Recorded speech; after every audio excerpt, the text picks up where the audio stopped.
All right, we're back at it. Hey, Mac, how are you doing today, brother? I'm doing amazing. That's right. How are you That's right. doing? I'm doing well, doing really well. Hey, you guys, welcome back to Infinity Church. Kael and Mac here, and we have a good live stream for you today.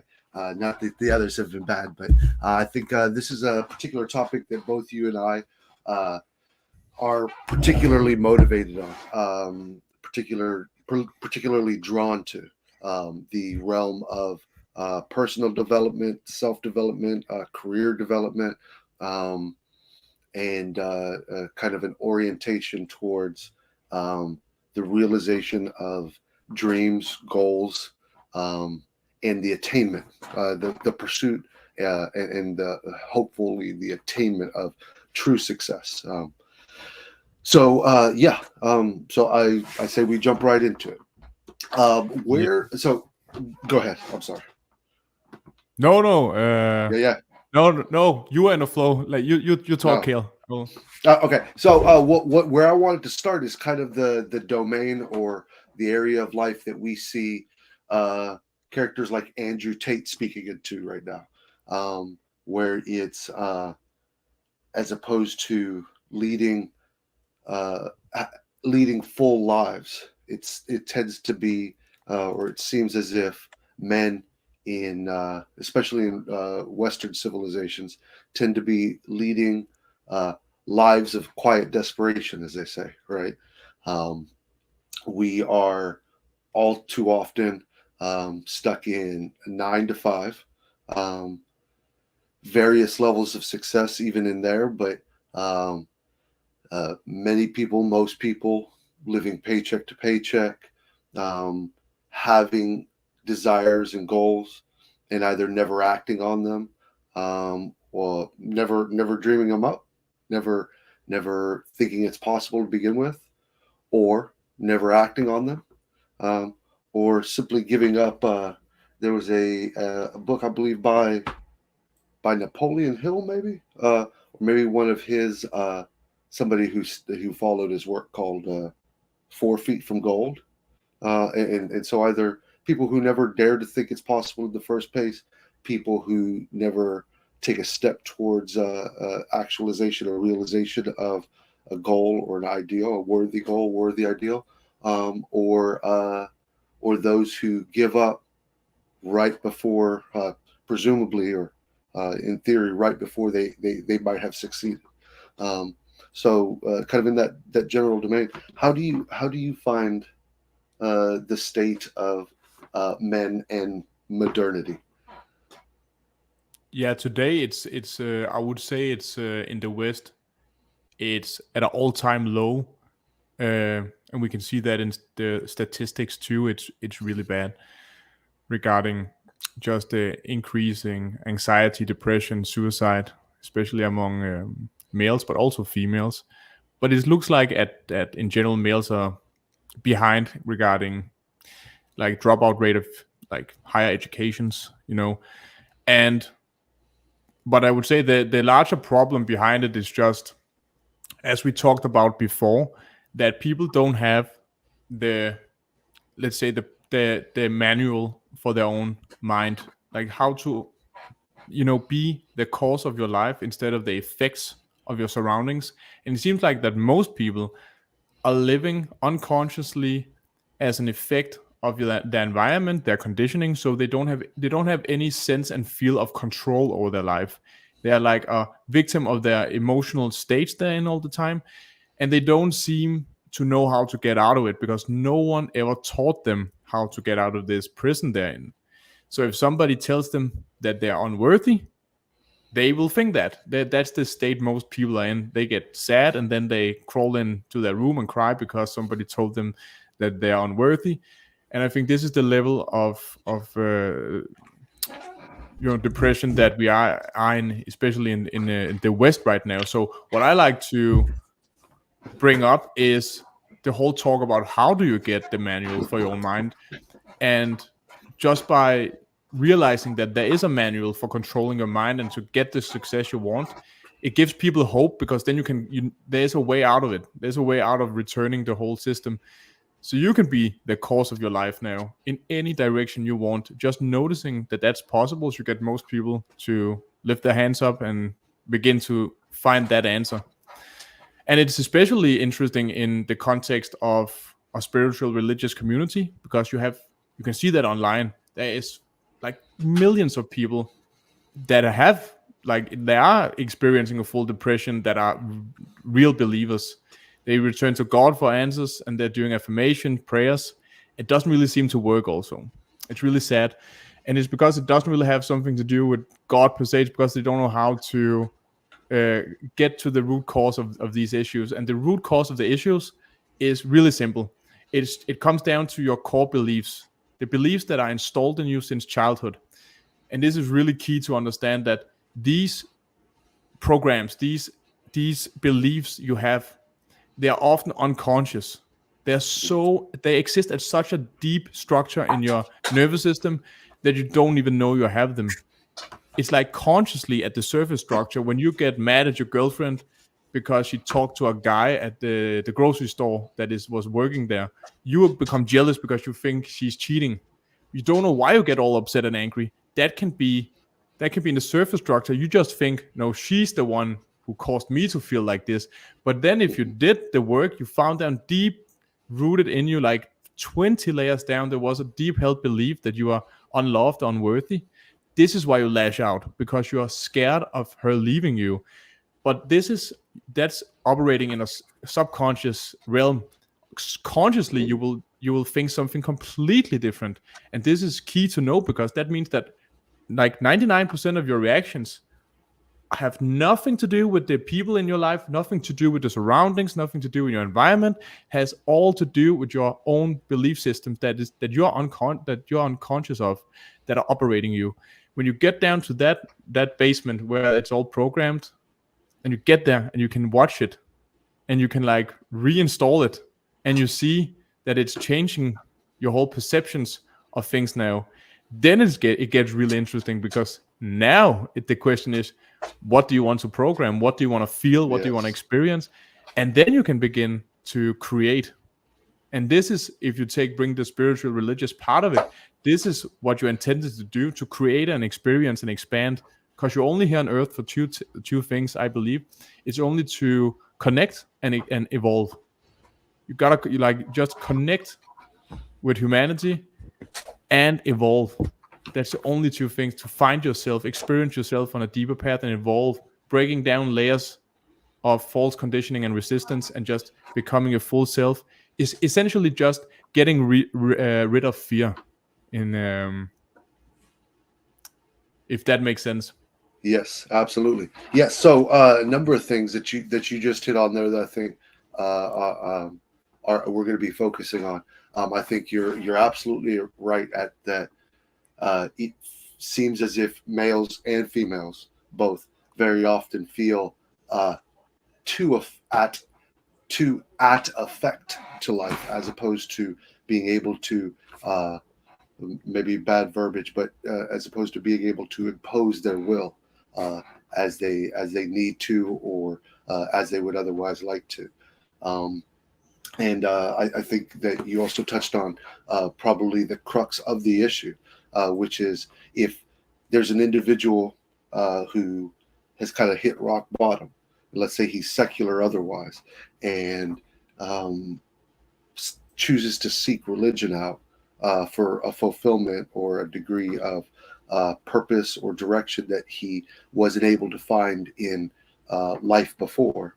Um, that all too often it seems as if the answer should be, or is presented to us as, either just a spiritual problem, or just a financial problem, or just a health problem, or just a relational problem, where I think true realization, true success comes when we can hit multiple domains of resonance, right? Where we have a spiritual a spiritual success that is in alignment or resonates with our emotional and intellectual and physical and financial and occupational or vocational success, right? And then also you see that within either the dissonance or the resonance between the conscious and the subconscious mind. Um, so yeah, so kind of, and when you divide it up that way, I think it's important to kind of see that there's two components, right? There's the problem, which I think we're touching on now, the dissonance, what's possible, and then the various remedies or solutions to that, right? Um, Yeah, so yeah. so speaking to that programming, what are some of the subconscious programs, subconscious limiting belief structures or uh, limiting thought patterns that were given at birth? What do you Yeah, think some of yeah, them yeah. are? Yeah, well, like starting with myself, I think that what I noticed was that um, I was firstly also really unconscious about my own patterns of reaction. I had no idea why I reacted like I did. Um, it was first when I had a breakthrough through a high dose of psychedelics that it all came up to the surface. And then after that, I learned through deep meditations to get in touch with my subconscious again. The content of it could get to the surface, and I could get a glimpse of it and dive deeper.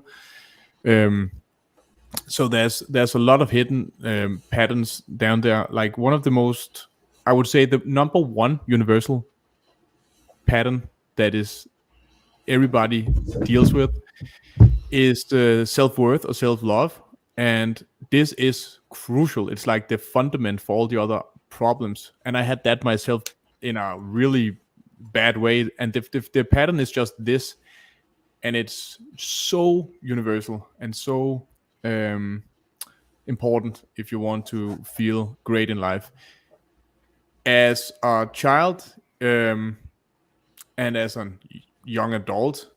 You Let's just start with a child is dependent upon the parents to survive, so there's this built-in mechanisms for crying and getting attention. If you get the love and attention, everything is fine. And the reason you need that is pure attachment. You have no choice. You need to be attached to your parents and feel that they are meeting your needs. If you don't have that, then you're developing some serious traumas already from childhood. If you get it maybe 80%, it's really good. Then you gotta have less trauma. But the less of affection you get and attention, the larger the degree of trauma is. And that trauma that most of us have is that, and we also get that in the teenage phase we're in. It's just that we feel that in order to be whole and loved and fulfilled, that we need some kind of validation from the external world. We need some validation from other people to feel good enough. And this is really fucking bad, because when you have that in you, that feeling of being unworthy, that creates the most toxic environment for you to relate to people and reality, because then you are having this constant feeling of unease in you, like this feeling of instability, because you're feeling like a half part that misses something, because you have this belief that you're only good enough if you get what you didn't get when you was a child. So Mm-hmm. you're like constantly running out searching for something you never got, because they never, like, if you're a child and they gave you the love, then you will, that's where the feeling of you are loved comes from, and then you can go out and be a normal, functional, healthy human. So you're constantly running out in the world trying to find your other half. And you see this reflected also in classical Disney movies, in literature, and it's probably the most toxic, archetypical story there is, the fact that you're half and you need another Yeah. half, and you meet and That you unite and you become whole together, and you just like as yeah. rainbows, and it rains with the cupcakes, and everything is beautiful. And that whole story is so wrong on so many Yeah. levels. It's so dangerous, because if the starting point is you're feeling half, you're not whole, then if you cannot get it from humans, where are you going to find it? Well, Mm-hmm. then you begin to find it other places. You're going to, like, it's going to be alcohol, drugs, sex, it's going to be entertainment, it's going to be pleasure, because you have to have that feeling of feeling whole. But all those stimulants are not really making you feel whole. They're just making you suppress those emotions of not feeling whole, if it makes sense. You're not feeling those emotions, so then you feel, so what a release, I'm not feeling hole right now, if that makes sense. Yeah. So it's a constant search for something that is missing within you. And the most important thing is just to understand that that thing you're missing is an illusion. It's just a belief that you're not whole. If you get, and how you get to notice that is because you never faced it, because you never want to feel it. You just wanted it to go away. So you are looking externally for all kinds of rescues. But then when you begin to notice that you cannot find it outside and life becomes meaningless, that's often when you get a depression. You look outside the external world, you cannot find it. It's like no matter where you look, you're not No feeling matter. happy. And I think everybody tried it. Everybody tried, right? It's like fucking. I had like 8 relationships in my life, like, and I thought every time I thought they are gonna like release all the pain. They're gonna make me fulfilled and happy. I had this belief every time, or when I was even going to a party or getting success in some area, I was like, it was like happiness was always on the other side of the hill. And when you got there, it was like it was like rainbow. It disappeared, and you're like, huh, it was not that. Then it must be something else, you know? Yeah. So, and then you just realize one thing is when you go deep inside yourself, if you don't feel at home in yourself, if you don't feel comfortable being there, that's the first sign of you need to do some inner work. But then the more you do it, the more you ask the question that is called the trail of whys. You have to ask every time, if you get a sense like you're not worthy of X, you're not worthy of a party, you're not worthy of life, nobody likes you, ask why. And you go inside your mind through meditation, ask, why don't I feel worthy? And there will come an answer up. And then you're like, you're not worthy because you don't have success. And then you ask yourself, okay, why don't I feel worthy when I don't have success? And then you just ask why, and you get to the bottom of the real issue at some point. Then you ask yourself, when was the earliest time in life that I felt this? This is crucial. So you go back to the original conditioning. Maybe it was your parents, maybe it was an ex-girlfriend, whatever it was. You go back and find the original case, and you examine that. And what you do after that with some inner child healing is that you face your inner child, yourself. You ask yourself how you would respond if that child said to you that they're not worthy. What would you tell them? And then you just discover that they have intrinsic worth regardless, because they're children. But that was where the conditioning was put onto you. So you just, by doing that notice, you will notice that you are worthy because that's yourself as a child. And then when you reconnect with that child and you feel, that's the crucial thing, when you feel you love that child, that's loving yourself. And then something clicks in you. You go like, oh my fucking God, I love myself. That's regardless of the conditioning. That's regardless of all the guilt and shame of anything that happened to you or you did. And then you can start again with like noticing that all this conditioning was false. You start from a point of loving yourself, that you feel worthy again, regardless of the external world. And then the magic happens. Then you can begin to start building yourself up again. So that I would say that was a long answer for the for the dynamics of it, like how it goes. And and let me touch on that, because I think you're exactly right. It begins in childhood and is almost unfortunately reinforced in adolescence. I think in childhood it primarily is a reflection of the dynamic between us and our caregivers, but us and our family as a whole. And as we move into adolescence, it starts to become our peers, school, individuals our age who almost tend to act as a mirror, giving us a reflection of who we are, predicated unconsciously off of who we think they think we are. It's this funny double take, but but and I think you're absolutely right that I think Alan Watts puts it this way. He goes that the pursuit is to eventually search for true success or true fulfillment in everything external, as to eventually point you back internally to the only thing that you've yet to actually try. It tends to be that internal work of actually looking at ourselves and finding wholeness and contentment and fullness within ourselves tends to be the last thing we actually end up working towards. Yeah, and what you said, it's like when you named Andrew Tate in the beginning. I have this theory that one of the reasons that guy is also so hated is because a lot of these people who dare to be themselves these days, so actually, no matter what they end up doing, they are so authentic in expressing themselves. They're saying what they feel without filtering it. That is such a rare currency these days because everybody is so afraid of the massive cancel culture that is just killing and silencing everyone that has an opinion that is not appropriate these days. That I think that guys like that speaks and triggers like every one of our own shadows because we have a suppressed parts of us that we don't want to express. So seeing a guy Absolutely. be so fucking free that he's able to say what he wants when he wants and have success, it bothers a lot of us because we want to do that also, but we can't I because think we are that's so fucking afraid of being canceled ourselves. So what we can do, we can connect with all the other people who hates him and join them in their fight against this man who dared to speak up.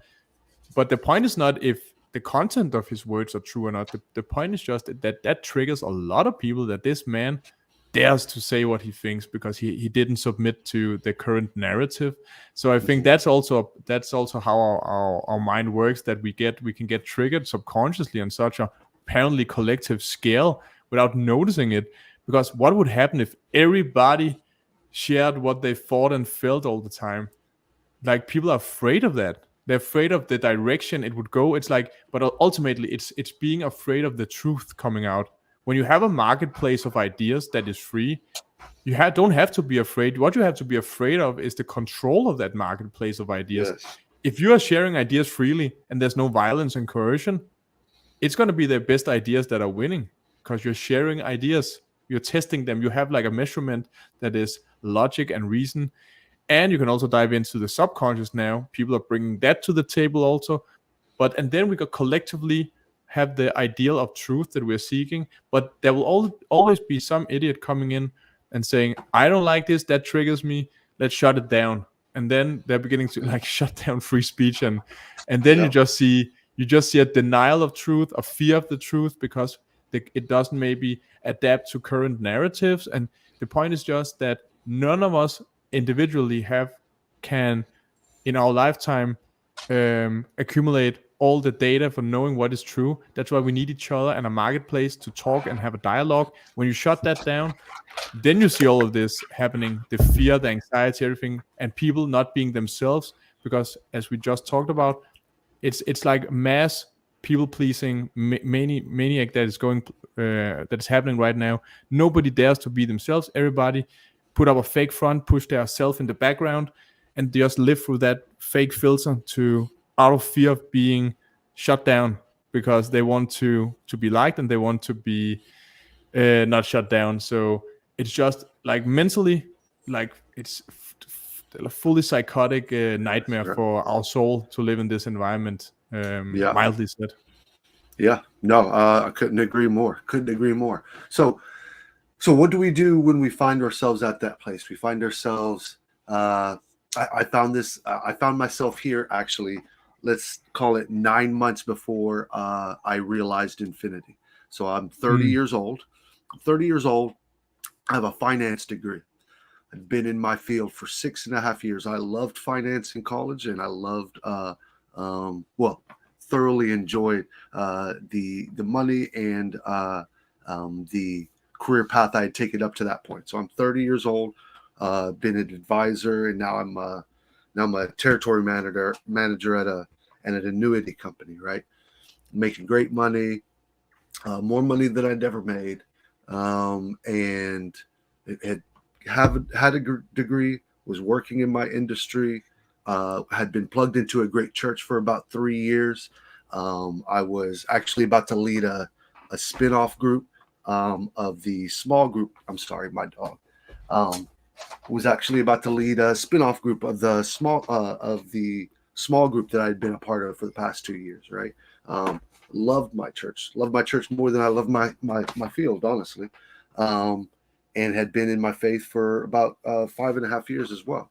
And I found myself at this point where I realized, from a metric standpoint, as far as what I would have thought would have made me happy.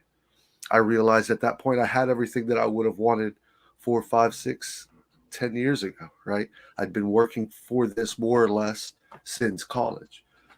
Great money, two places, um, E-Town and Louisville again.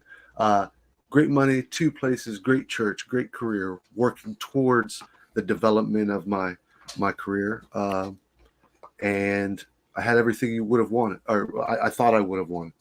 And yet I was unhappy. Mm. So unhappy and so unhappy with being unhappy that I didn't know what else to do but to quit my job, quit the church, not even my church. That's when I broke away from Christianity, so to speak. 30 years old, moved to Texas to learn to do some computer programming, um, and just stepped into a new world, stepped completely into the unknown because all I knew was that regardless of having what I thought I wanted, it still didn't bring the happiness that I wanted. Um, so yeah, so what do we do when we find ourselves there? What what is it that we're because I'll tell you, my biggest fear was living 30 years of that and to find out at 60 years old that regardless of all that I had accomplished, that I was still deeply unfulfilled in some way, right? Um, uh, what kind of self work do we need to do to to identify if we're there or not, and to work from there? Yeah, it's a good question. Like I found that for me, essentially, I found that the external world is completely chaotic. It's ever changing, which means that everything you attach yourself to that makes you feel happy, that will essentially it will it's what's the word in English? Impermanent. It's like is that the word? You know, it's not something Yeah, you can grasp and hold on to. It there's always the possibility of losing what you attach yourself to. So knowing that, you just have to you cannot attach anything that has anything to do with your worth or self love or fulfillment to any of those things. If you do that, you will feel happy as long as these things are there with you. And if you go follow the like that train of logic, then it means that like happiness over time must be somewhere else, because if everything you have will be gone and you will lose it and you can lose it, it's not secure in any way. There's no security in it, you know. right. It will go up and down all the time. So what's That's right. static? What can you rely on? And then you begin to go inwards. And the only place I found the real happiness is such a cliche, but it's within yourself in the way Yep. that when you dive into your infinite mind of of layers that are infinite, like there's literally no way of you can always go deeper within yourself, but that realm in yourself, when you close your eyes through meditation and introspection, when you go in there and face all of these layers of yourself, all the conditioning, you break through it, you end up in a place that is so calm and peaceful, and where you find yourself. And that place, it can only generate it just generate this feeling of bliss and love and creativity and understanding. And from this point on, when you reach that point, that is what most people would call a mystical experience of unity with God. And from that point on, you bring that knowledge and that experience with you back into the external reality that we're living in. But it's a new way of being in that reality, because now you're being in that reality from this place of peace with you. That is like a way of grounding yourself in a world that is constantly ungrounded, that is in constant flux. There's like a static point of being grounded all the time, hitting that with that place in you. You never feel, it's like a rock in a stormy weather. It doesn't matter how much the wind hits the mountain, it just stands there still, unshakable. So that's a test you can do right now. in life, if you're noticing that you're feeling instability on a high rate, it means that you're not grounded in life for some reason. That is where the seeking has to direct itself towards feeling grounded in a chaotic world. And you will notice that it's impossible again to find externally. If people think they can do it, I would just say good luck. Like Yep. you can't find it in a happy marriage, but even the marriage will go up and down, and that you will Yep. probably Yep. statistically you will lose your wife at some point. Yep. It's like there's a Exactly right. 50% chance. So you got, and if you just imagine, if you put like you had the idea that you can, your whole life and happiness was with that woman, and you lose that woman, you're gonna feel And like that's why if people she kill cheat, themselves. yeah, yeah, Yeah, yeah. cheats, like, yeah, or If you're she just gonna cheats on find you, out. that would, yeah, yeah, yeah. If your Dude. whole if your Mm. whole sense of self worth and value is predicated upon the reciprocity of another, or what the commitment of another towards you, if that commit was ever to falter, she was ever to cheat, make a mistake, die, um, leave, or become unhappy, or to that her feelings towards you ever changed. The foundations of your sense of who you are have just now been rocked. Yeah, Yeah, exactly, dude. That goes for every example you can find. Like, if it's a wife, or it's like activity, a success, a yeah, skill you have. Let's say you are an athlete. Well, you can get you can lose your limbs, if like it's possible in a car yeah, crash. You know, you can be robbed of everything. And yeah, knowing that, then you can almost see all the problems you will face regarding your mental health in the future, and you have to yeah, then be clever and think, okay, how can I dress up for this shit show that is waiting me? yeah, And the only thing, what most people are doing is either ignoring it, or they are grasping to something and just hold on and just hope that they don't lose that, whatever that is. And that is where people often they end up turning towards some kind of religious attachment or spirituality, because that is where there is they feel some kind of eternal way of grounding themselves in a truth that's much bigger than this chaotic um, reality of flux, because it's just so unstable, because it is an experience. You know, that's hmm, the it is a narrative that you're going through, like watching a movie. So it's not there for you to attach yourself to it. That's not the point of the whole movie. The movie is for you to experience the highs and lows and gain yeah, knowledge of that. But all of that knowledge, with that, just all those emotions swinging back and forward, they're all pointing to one thing, that it's the lesson is for you to wake up and find that being of being divinely grounded in reality. And when you do that, then you can go back into the matrix, so to speak. You go back to yeah, reality and yeah, re-experiencing it, like sitting, you know, like the perfect analogy, when you go into the cinema, you have fucking Coca-Cola and popcorn, and you have a date. It's, you can watch the most, you know, scary horror movie, but you still feel absolutely, fucking, you feel fucking absolutely, cozy. You know, you're yeah, just sitting there with your date and your coke, and you're just like, it is scary, but you're like, yeah, you yeah, don't care. You're just enjoying it. yeah, You're so grounded. This is the point you want to get to. That's the duality of like being cozy in the cinema chair, watching the most scary shit of your life, yeah. you That's a know, really but you're good. still grounded. I like the way you put that. Maybe that, yeah, because Yeah. then that's people are identifying with the character in the movie in the way that they're Yes. like, Yes. and not, but you're noticing that Yes. you're in the background all the time, safe, relaxed, and just being conscious of the Yeah. content. That is where It's the actually. trick is. Yeah. I think that's a really good analogy for meditation. Actually, to learn Yeah. to in real time detach yourself from that any emotional storm you may be feeling in the moment, and to be able to see yourself as the observer to that, and not identifying the observer with that. Right. Yeah, and it's okay if you do, if you're in a movie and you can live yourself so much into the movie that that you cry, that you get sad, you get emotional. But when the movie will end at some point, when that movie ends, you wake up again like, wow, everything is okay all the time. I'm Yeah. here in the cinema. You know, Yeah. knowing that, just knowing that and feeling it will give a sense of grounding that you can have going through life, that you're safe all the time.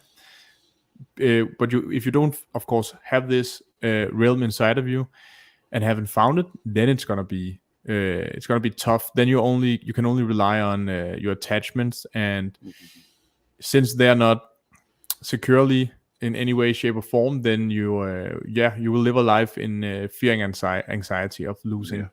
And then you will never feel fulfilled, because you will live in a state of lack all the time, lacking security that cannot be found. And that's the whole point of an adventure, that you don't know what's coming. If you like, so if it makes sense, it's so tricky because people, they want security, but at another level they don't. Imagine a movie or every fairy tale, and you knew the whole.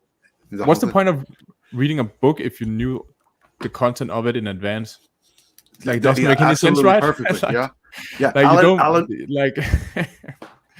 Alan Watts has a famous quote where he says, I say everything that Alan Watts says is famous, but he has this quote where he says, a perfectly well-known future is a future that is already past.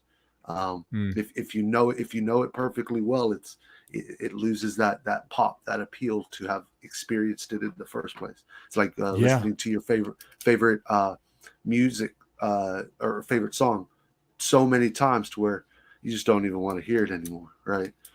Okay. Exactly, dude. All right, so let's take it from here. All right, so I think number one, to go from ambition to success, step number one would be to identify a problem, to identify that you want something, to identify that not only that you want something, because I think that's that's relatable, a relatable enough human experience that everybody can identify with that, right? We all feel a sense of lack or feel a sense of wanting of a something, right?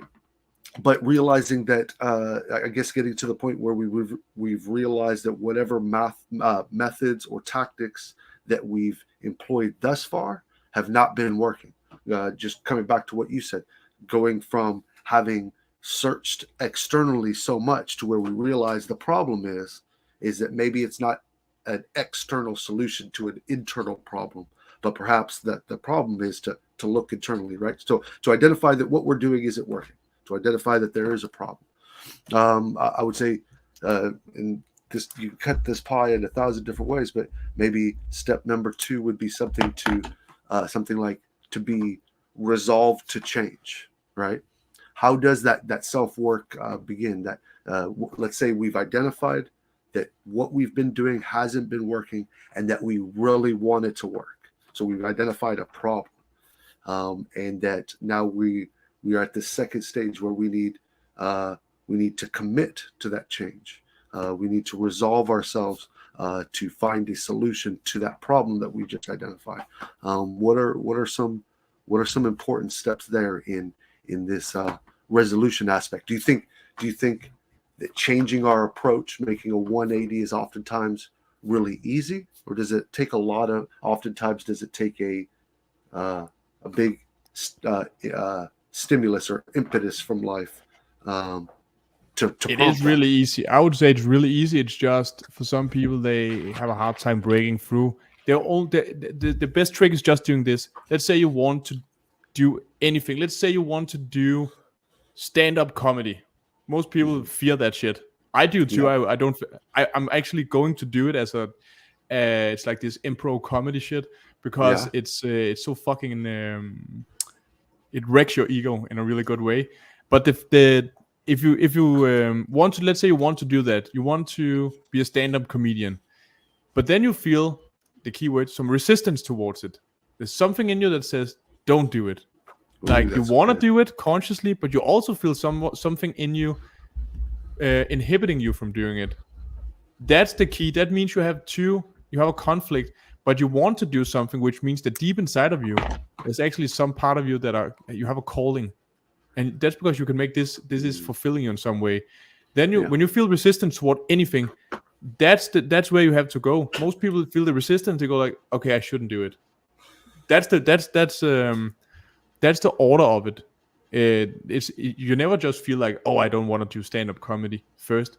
That would be like a psychotic thought, like, if you have never thought about consciously wanting to do stand-up comedy, getting the thought that you shouldn't do it, it doesn't make any sense, right?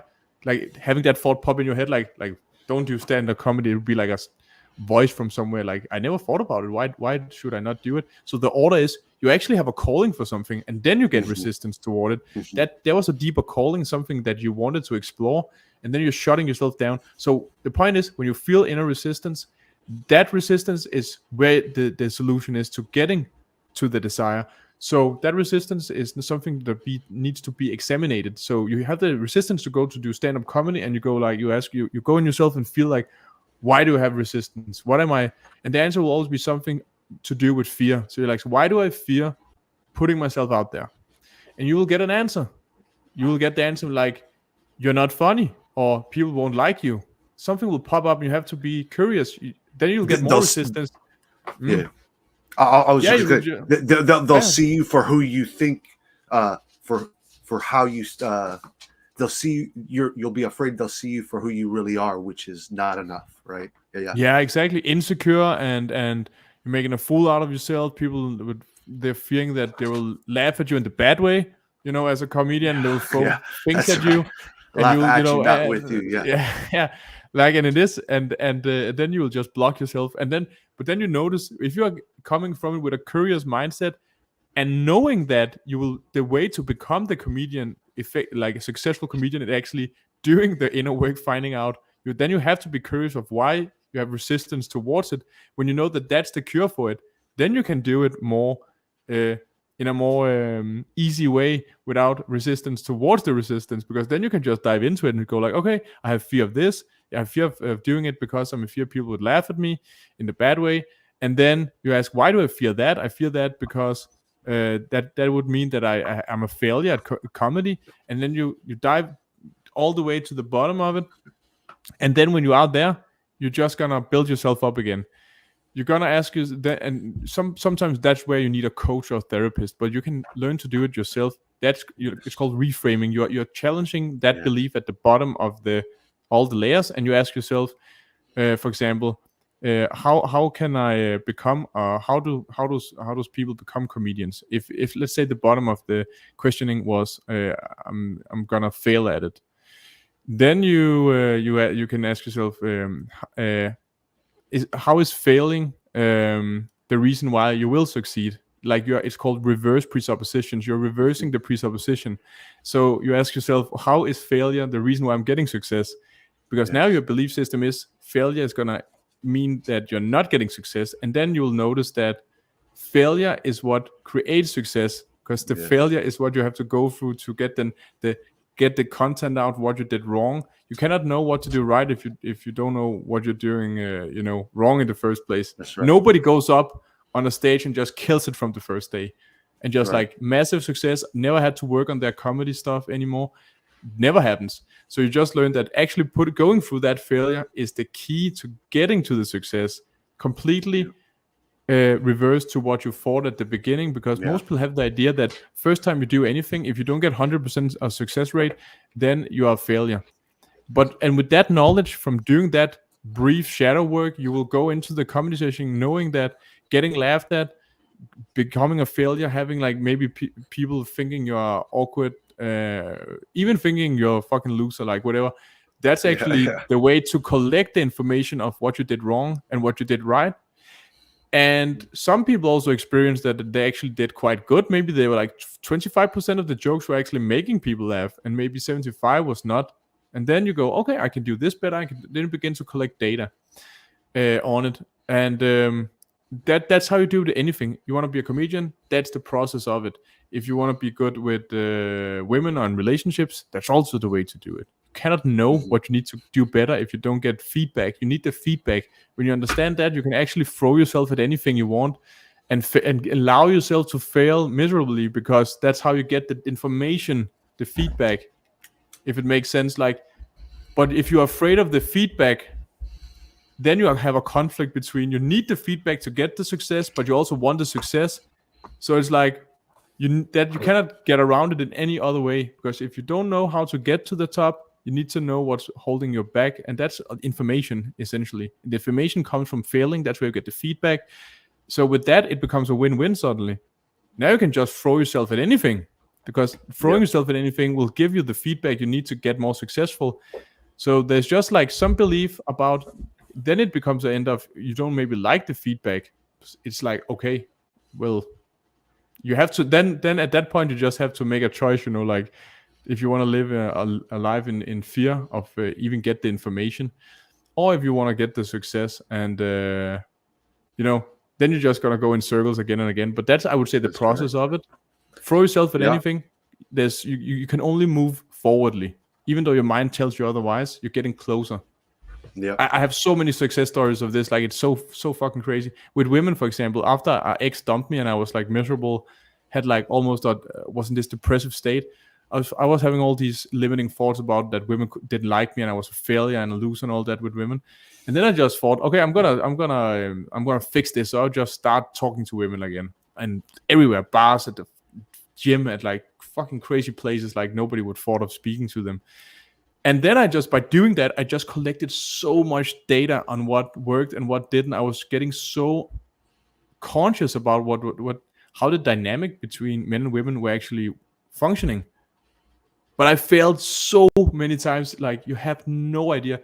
The feeling of going up to like 500 women and getting rejected brutally. Like I did that, like it was fucking thousands in my life, because I did it so much. I got rejected so much that at the end of that, my ego didn't care at all. Like, it was at the point where it did, and also today, it doesn't even matter. Like, getting rejected, I feel nothing. It's like that. That's the freedom you get from like getting your ego wrecked, like in some area. You can do, and that's the same with comedy. If you go up and have people hate you 1,000 times, after 1,000 times, you don't care anymore. You don't care. If you still have passion enough to do it, you've overcome a sufficient amount of resistance to truly become a master at your craft. Yep.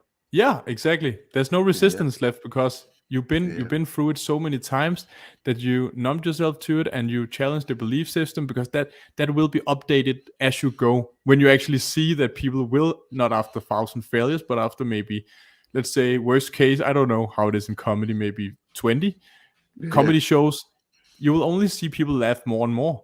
If you're approaching girls, you will see them like you more and more, because your brain will automatically pick up from the interactions.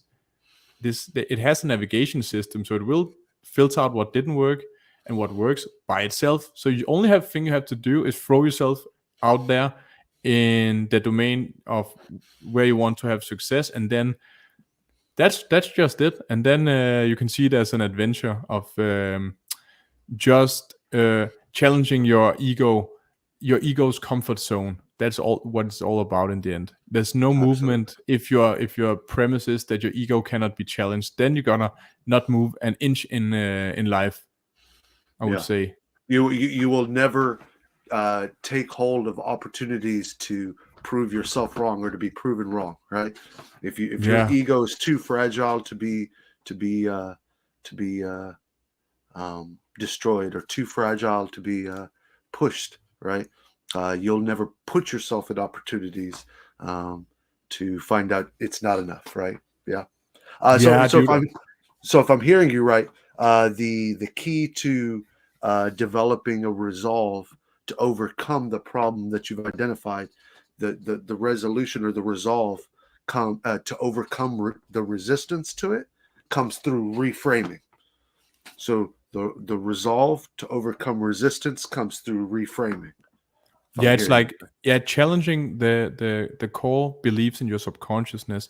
So but the problem is that you cannot challenge the beliefs if you haven't noticed them, if you haven't found them in your subconscious mind. Because as we talked about prior, like, you can have reactions on a conscious level where you think the problem comes from some external event, and you'll never notice that you're governed by a deeper held belief.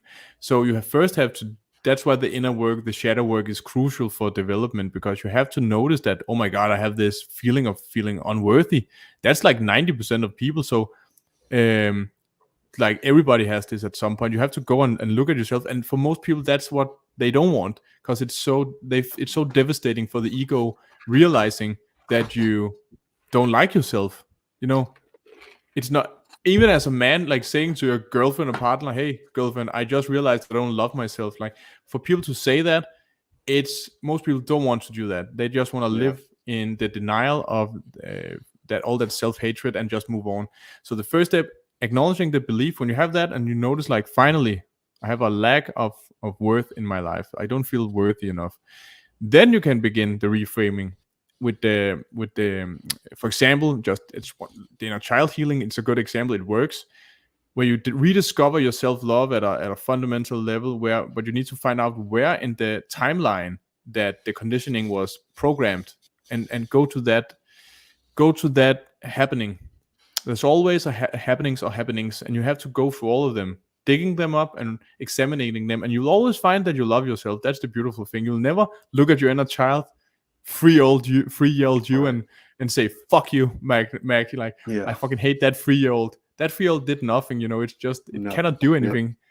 So when you do that, you can only love that child, which is yourself. Then you love yourself when you see the conditioning happening, and then the reframing often happens by itself. You just realize the love growing in you, and from there you can approach whatever you feared before from a new place. If it's a relationship, then you will now approach it from a feeling of feeling self-love. So you will not seek you will not seek love from another person in that relationship, because now you have it, if that makes sense. Yeah. Before, you would seek it from another person, and that's why you have fear of losing it.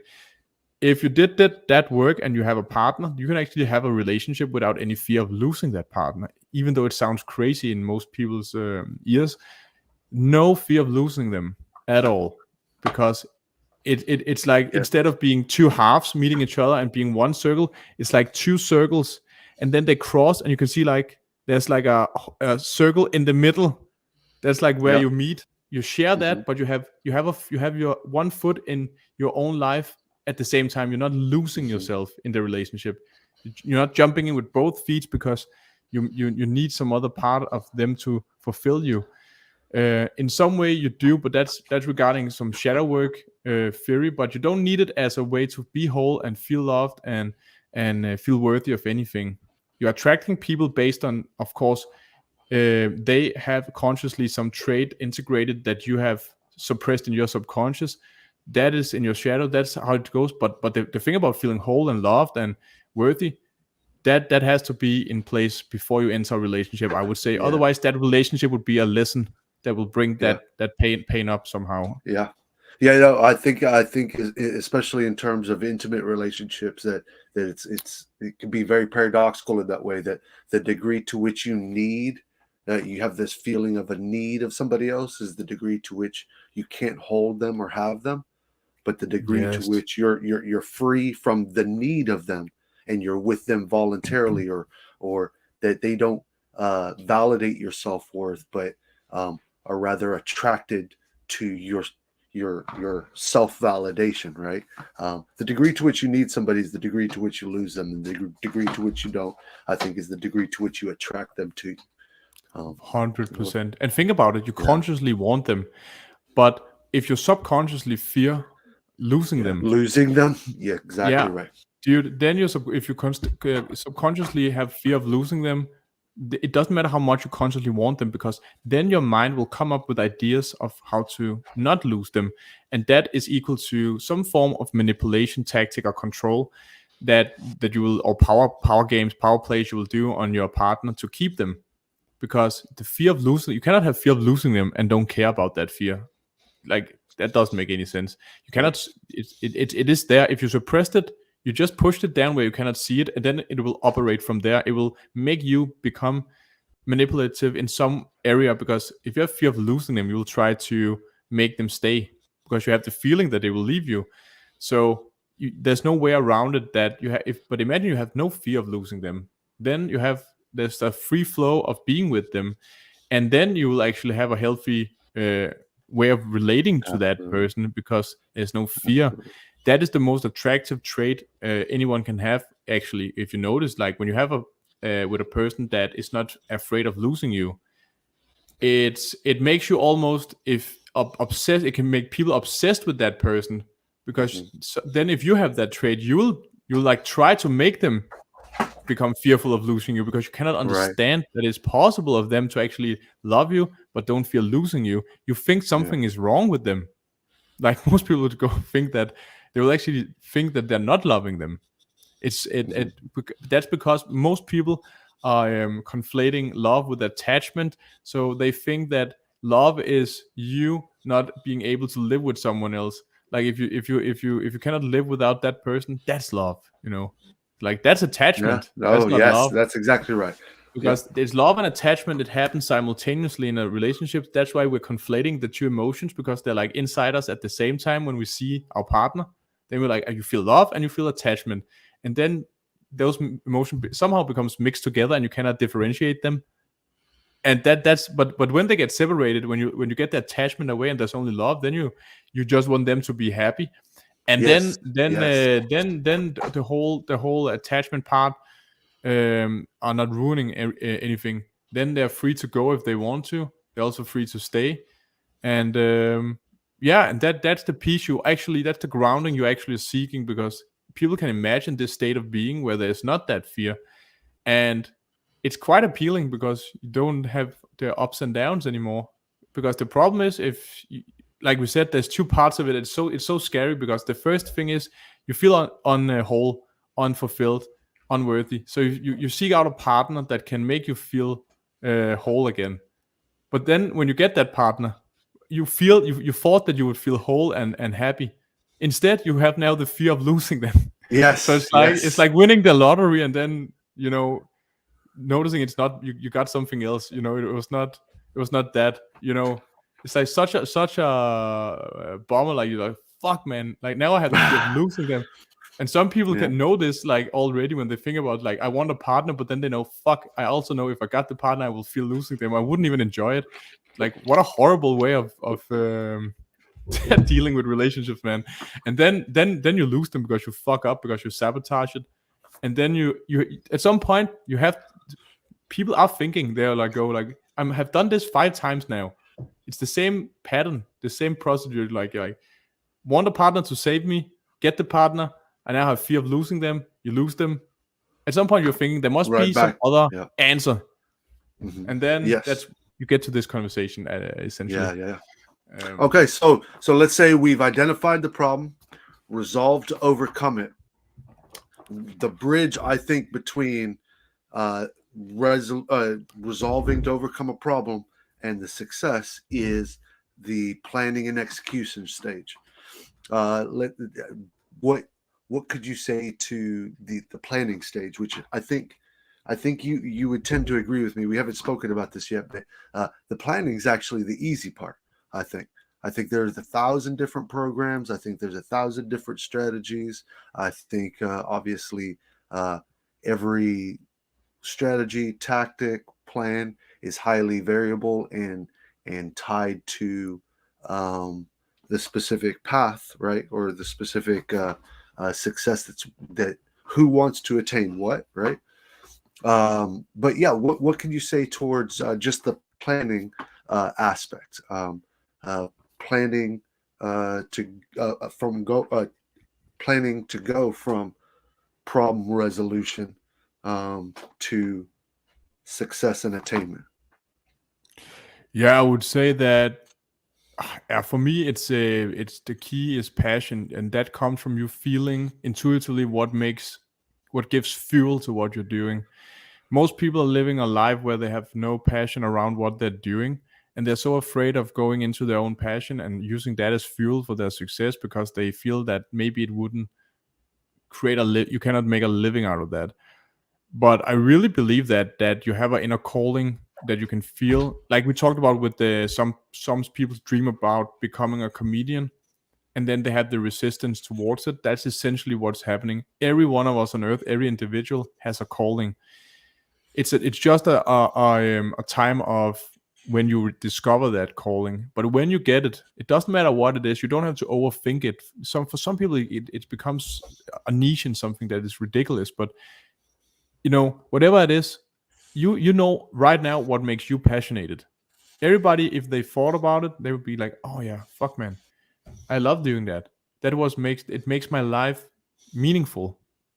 Whatever that is, without overthinking it, write it down quickly. Like try write it down. Like, see, I this is what I'm passionate about actually, without thinking about if it's something you can make money on. It doesn't matter. That comes later. But just write Yeah. it down. It's the And passion then, first, right? yeah, because we are being Yeah. conditioned to think that you have to work with things that it gives a lot of money. And of course, that there's a practical perspective to that, but that often leads us to think in terms of creating life choices and paths, and that have something to do with economic security, and that becomes our pointer, our only direction, and we somehow down that road, funny enough, become miserable because we have the security and money, but we have no passion. And that's like, then that's when you quickly return to stimulants like drugs, alcohol, and like quick pleasures, because you have no meaning in your life. When you have no meaning, you have to have something that spikes dopamine in your brain, because otherwise Yeah. it's like you're gonna end up in a depression. So passion is the antidote to a depressive state of being always, period. But it's like, again, as we talked about with the comedian example, often people have fear of living out their passions, or they have fear of exploring what they are passionate about because guilt of shame, whatever. So they just need to go through that fear and try to live their passion. And down that road, even maybe there comes another answer to that passion. Some part of it, well, maybe not appropriate, who knows? But the point is that you try first to fear without fear, striving for that passion, and live through that, because then you get in a flow state when you're passionate. You know, also for me, for example, I love making YouTube videos, just talking about the issues, that the truth I found, and sharing them. And I get to a point also, I enjoy making them more than the reactions of them. So I just Yes. produce. It's like a creative process. It's not that I don't like the reactions, but the difference is this: it's like when you order, let's say you have a ice cream. The ice cream is your passion. The consequences of having that passion is the reward, the money, and all this. That's the cherry on top. It's like that cherry, like you see it as you don't need it. Like you shouldn't be.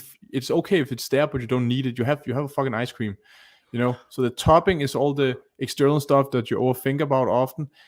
But the passion, if you have that, you have eternal meaning in your life already. Whatever it is. For some people, it's like gaming, or it's playing football, or playing guitar, or music, whatever. But if you do that and you're loyal to that, because when people are doing their own passions, sometimes they can do it 8 hours a day. Yes. But and then the point comes, you know what happens when a guitarist practice 8 hours every day? If they're allowed to that, they become fucking amazing guitarist. Yep. Then Yep. they will actually make a living out of it if they dare to have that mindset. But that comes into the more limiting beliefs, maybe, about if is it okay to make money out of my passion? It's like, yes, it is. But whatever you have as a passion, that's the antidote to all the misery. So just without fear, do that 110%, and I really believe that your life will be unbelievably amazing. Whatever it is, doesn't matter what it is. I Like, agree.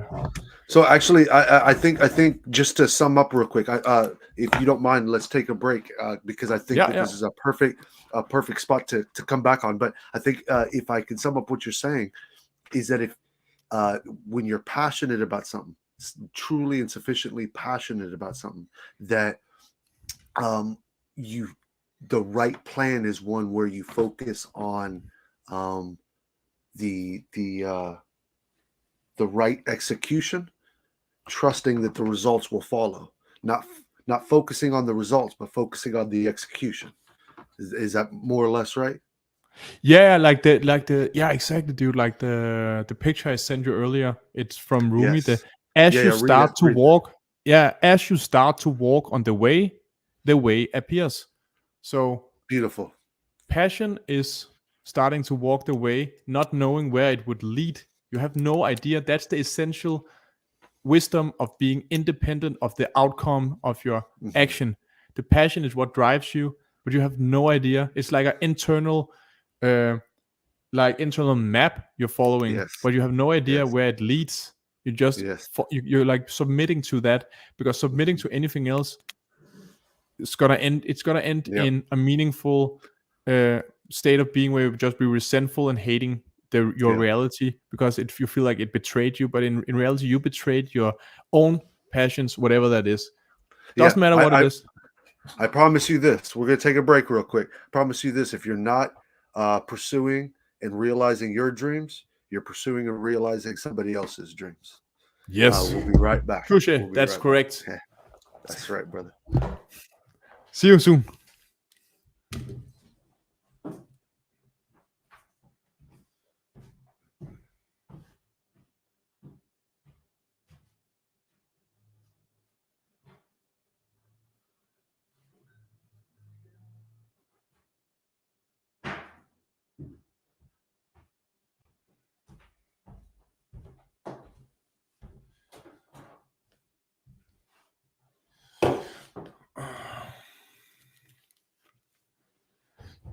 You gotta hold on to what you got. That's Bon Jovi right there.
All right, brother. You back?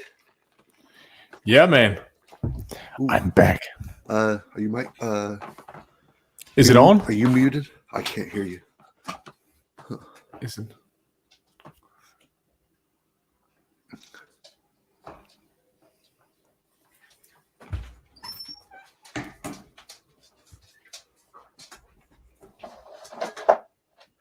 Are you able to hear me? Yes, brother. I can. Can you hear me? I can't hear you. That might be a me issue, though. Let me see. Audio.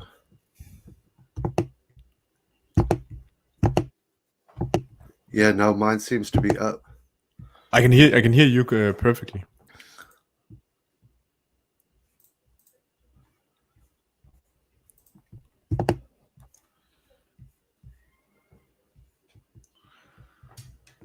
And yours.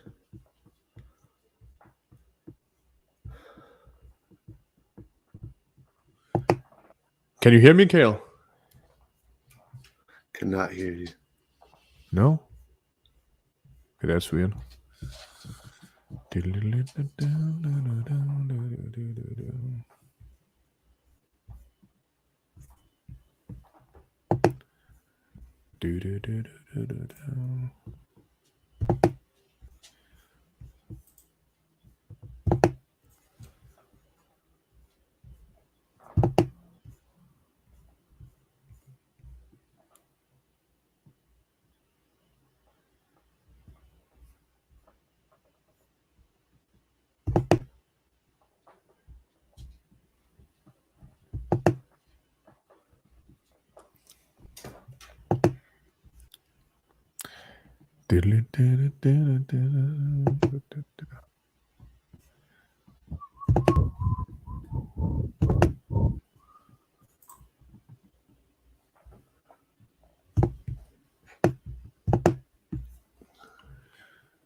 Is your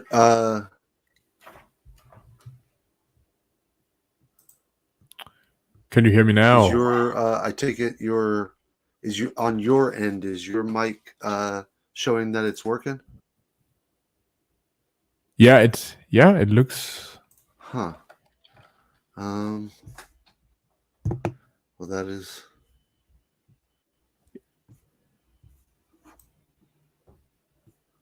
Shoot. Now I don't know what to do. Weird. It should work. Mine's working, yeah. Because I tested both my mic and my. Here, let me try this. I'm just gonna sing Bon Jovi songs.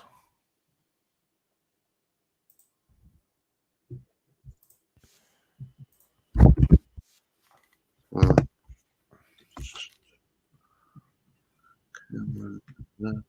audio.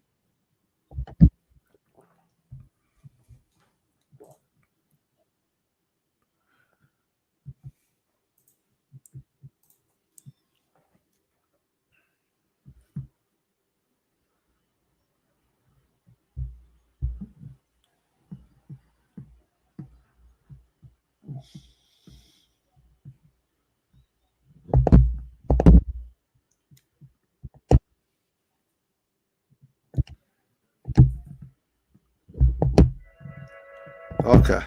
All right. So I've changed my mic. Does it work now? No, and I can't hear you. No. Here, Fucking weird. you want to try jumping off the live stream and then jumping right back on? Yeah.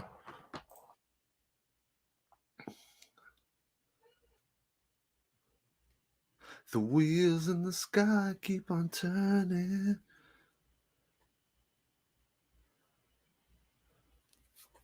Oh yeah, I guess I'm gonna have to need to let you back in, huh? Whenever you get back.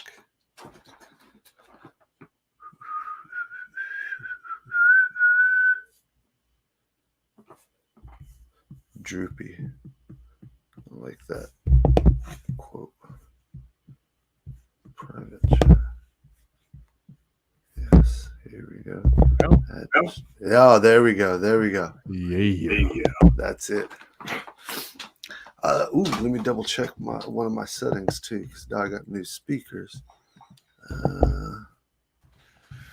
Echo, reduce mic background noise. Let's do that.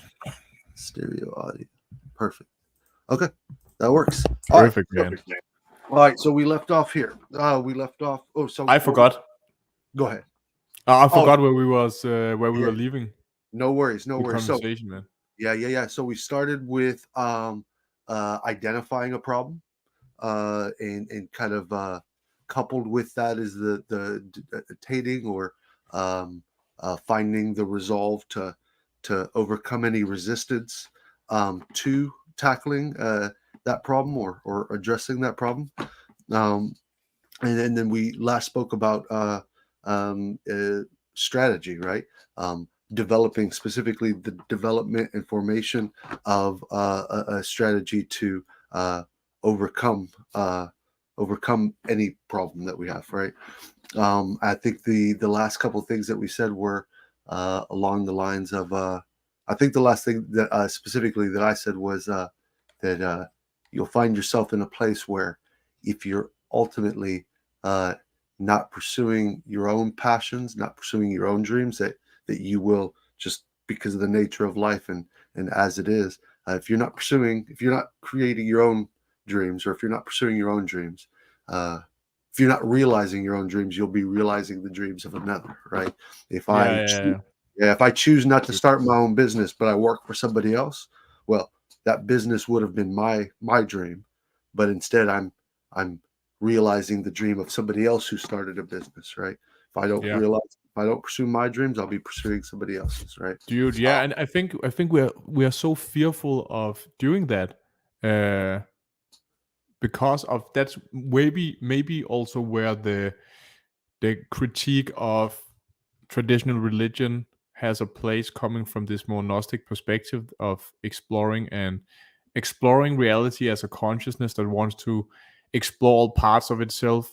That a lot of our callings that we have as individuals are not aligned with the morality of classical religions, and then that creates a lot of guilt and shame in many people, I think, that cannot live up to that standard of living anymore.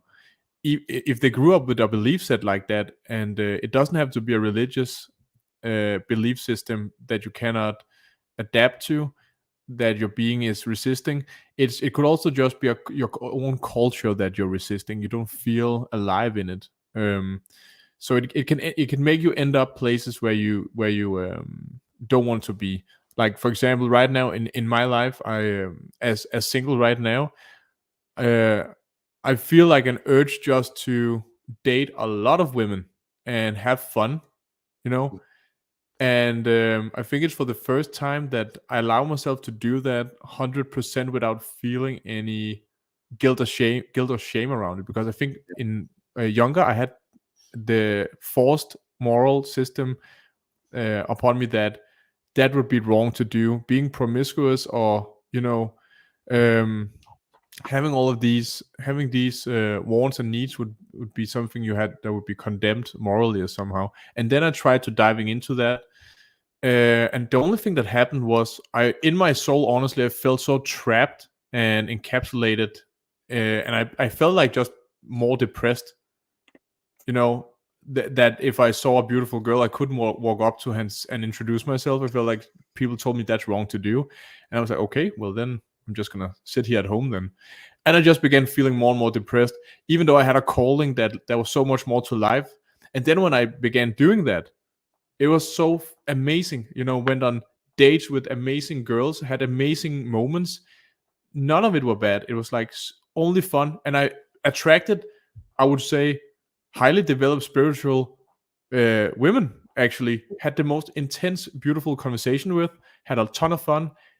I couldn't find anything wrong with it, even though I prior thought that it was really wrong to do. And so letting yourself be yourself and following your passion, no matter where it leads, I think that's such a healthy thing, because then you will feel so much more alive when you're not, as you said, not trying to adapt to the moral codes of your culture, but instead follow your own inner calling and culture, and your own moral code. All right. Then you will be just fine. But the point is just, the more you are in tuned in with that, like yourself, the more you will do the right things. And which I think there's just a lot of fear of being yourself and trying the things you want to, exploring the things you want to get the experience also. As we talked about, sometimes you need the experience of a wrong path to direct you to the right path. You need to let people, it's like letting the kid climb the tree so it can get the Yes. experience of falling down. We need to let people make their own mistakes. And there's no way around it. It maybe by me doing this now, having this, I have this crazy lifestyle right now. At the end, I know I will end up being sick of it and wanting a stable relationship. I know that already, but I'm letting myself go through it, because I feel if I don't expand right now, I will just feel miserable inside. I Yeah. cannot, I just sitting here at home doing nothing because I have a moral, um, what's the word I used? Responsibility or Yeah, obligation. like like people shaming me for dating a lot, for example. Like I can not do that, but it feels like so limited, and I'm not me that I yeah it's scary. So it's like being true to yourself, and while being aware, of course, what you're doing, you will be directed to the right end in the place. Like the point of lesson is just be yourself 100% and do what you feel is your calling, and and that is where your passion is, and that then life will be the adventure with the ups and downs, but in a more flowing, intense way that you cannot predict. Um, if that makes sense, it's a truth that is embedded in like in an intuition. It's like when you're like a painter that is painting without any moral restrictions about what he's gonna paint. That's the classical way of the what's the English word for the that movement of painting, surrealism. You're just painting whatever your subconscious let you paint. You're being like an extension of a greater divine subconscious mind that is letting you paint, like you paint maybe some fucked up thing of from your psyche, something that is not ethical. Maybe you're painting that, but it comes from you. That Yeah. was what they were embracing, Yeah. releasing all of that shame and guilt and moral condemnation of what was in you. That's like the like letting the darkness out too, if that comes, but letting Yeah. all of it out.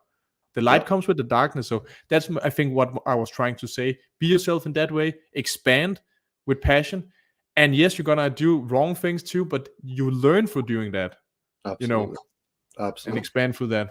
And that's, I think, that's crucial to our project as well. That's the liberating idea this gives us versus traditional religion, that you cannot be yourself in that. You have to submit to some strict rules that are there forever, that inhibits you and us as a collective consciousness to expand and learn, because nobody learns from being told what not to do.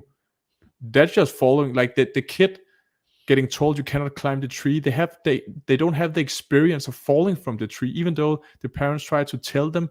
They haven't embodied it yet. Yes. They Yeah. have to fall from the It's it, tree. it's academic versus experiential, right? Yeah. Yes, Yeah. exactly, Yep. dude. Yeah, that It's that is, I think, where my point is, that we all need to have the right to learn to fall from the tree, so we can get that experience to move on to a greater next level development of our character. And it seems like that those classical religious paradigms will not let us do that. It's like it's not possible. Yeah. absolutely. Absolutely. All right. So we've gone through let's say we've developed a plan, a model, one based on passion and intuition and um, being willing and prepared to make success or make to fail, and not even framing it as failure, but reframing it as the necessary steps towards our success. What in terms of execution now? Let's kind of pivot towards, okay, we've done as much prep work as we can. We have had a plethora of failures to pull from, right? Um, and now we're getting to the point where the rubber meets the road. Um, uh, what are some what are some strategies towards execution that you think are critical? For instance, an idea I can think of is the snowball effect, where small incremental successes beget and motivate and push towards greater and greater successes. Maybe I write 100 words today towards an article or a book. That 100 words today might only be 101 words, or might be 100 words tomorrow, maybe 50 words, but might be 250 words tomorrow, and so on and so forth. This kind of snowball effect. What are some Yeah, things? yeah. What are some things that you could say towards execution and actually um, not just progressing, but even breaking through layers of development into a new level of being, a new level of operating, to where our successes can go from being modest in our own estimation to where now we're breaking. We're not only having we're no longer having to reframe successes and failures, but um, but uh, shocking ourselves, destroying our own self beliefs just through action. What are some Mm. things that you think you could say towards execution? Yeah, to execute. Yeah, I think that there's only one way for most people. It is to get so filled up with the pain of not doing it that because you uh, delayed it, that you end up just doing it. Most Yeah, people are like that. They have this desire to do X and then they don't do it because of the resistance. Then they just end up doing something else that are not making them happy until they. And often when they're not happy, as we talked about, they do something else that is unhealthy. They do that to the degree where they're almost dying, hitting rock bottom, or they just feel miserable. And then at some point it just clicks for them. They're like, "Fuck it, I'm just gonna do it." And then they just do it. What they feared their whole life, and then what everybody will find out is that it was not as bad as they thought. This yes, is like it's so fucking stupid. It's every time you think what you're hiding was gonna like break down your whole world, nothing happens. Like yeah, I have some debt, for example. I told my mom about it. I thought it was gonna be a big thing. Nothing happened. She didn't even care. I thought she would um kill me, for example. It was like a shameful thing for me to tell her that I had a business once that failed, and I accumulated debt through that, and then I never told my mom for some reason, and then when and then I just developed this fear of not telling her because I thought that yeah, she would dislike me or something, like some kind of limiting belief. And then when I told her, I was like, "Mom, I have this fucking debt I accumulated." And she was like, "How much is it?" And I just told her everything, laid it everything, and she was like, "Oh, okay. Well, then I guess you just have to create a more advanced budget then." And I was like, all right, Yes, but so I was like, Mom, where's the shame? Where's the guilt?" And she was like, "No, no." It's like, "Have a nice day, Mac." And then she that's just hang up. I was like, "What the fuck?" It was like fucking years of hiding, and it's always like this with everything we're hiding. When we say it out loud, somebody says like, "Fuck this, man, I'm an alcoholic," or whatever. People are just like, "Okay, good good. for you." Like, "Do you That's need right. help? Like, what's up?" And then they're like, "Okay, that was it." Or maybe another one is like, "Me too." Right. I have a problem too. And then you're like, "Okay." It's like it's the same pattern I noticed. Just like either you just do what you fear, you can do it now. It is possible, do it, or you're gonna just delay it until you're like so sick of it, and then you do it anyway. Yep. There's only those two options. Otherwise, you're gonna. The third option is just being miserable and die. But Yep. And that that that that is an option. yeah, yeah, That having is an never option.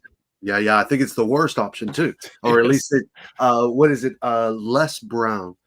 He's a motivational speaker. He says that when we die, what we'll be confronted with are the ghosts of the dreams and uh, the dreams that were given to us to realize, right?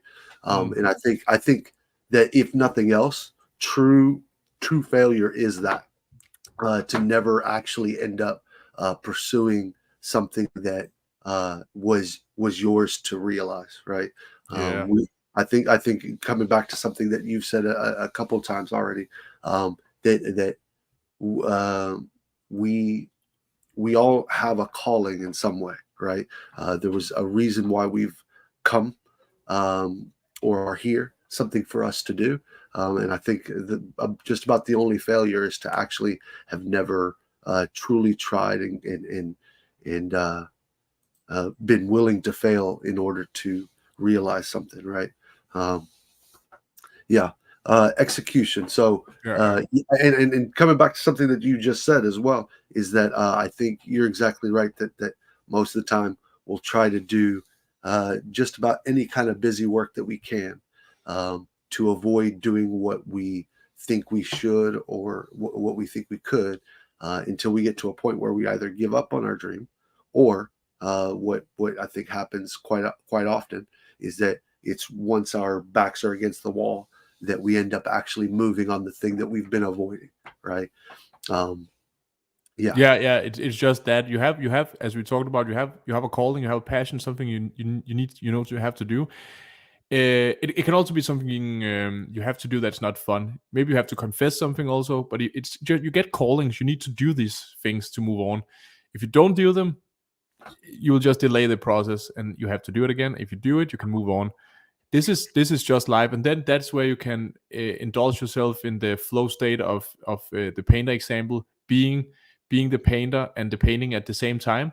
You are creating and yeah, being creating the content of the creation and being the content at the same time, yep, and that is your life. That is the purpose. That's all you are. You can either let that flow as it was intended to do, or you can resist that. Go and grab the paint and say, nope, you cannot paint that. I don't like that. You need to paint something else. And the painter is like, is God in a way. It's like, I'm just doing this.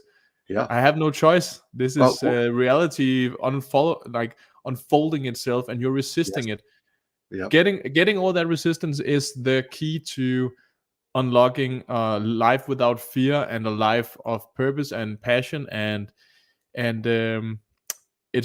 the only choice to have, to let go. That's why the whole uh, hype around that word, like the sentence letting go, is because it has that power over it. It has much deeper rooted effect on your whole life. When you cut yeah, out all the resistance, that's when you become more whole. So the more you do that, the more happy and meaningful your life will be. yeah. Yes.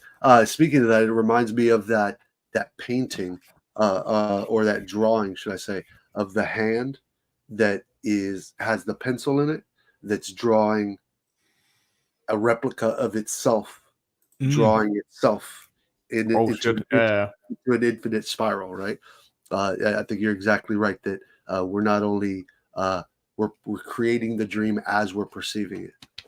Very good point. Very good point. All right. Yeah, that's often how God is portrayed as.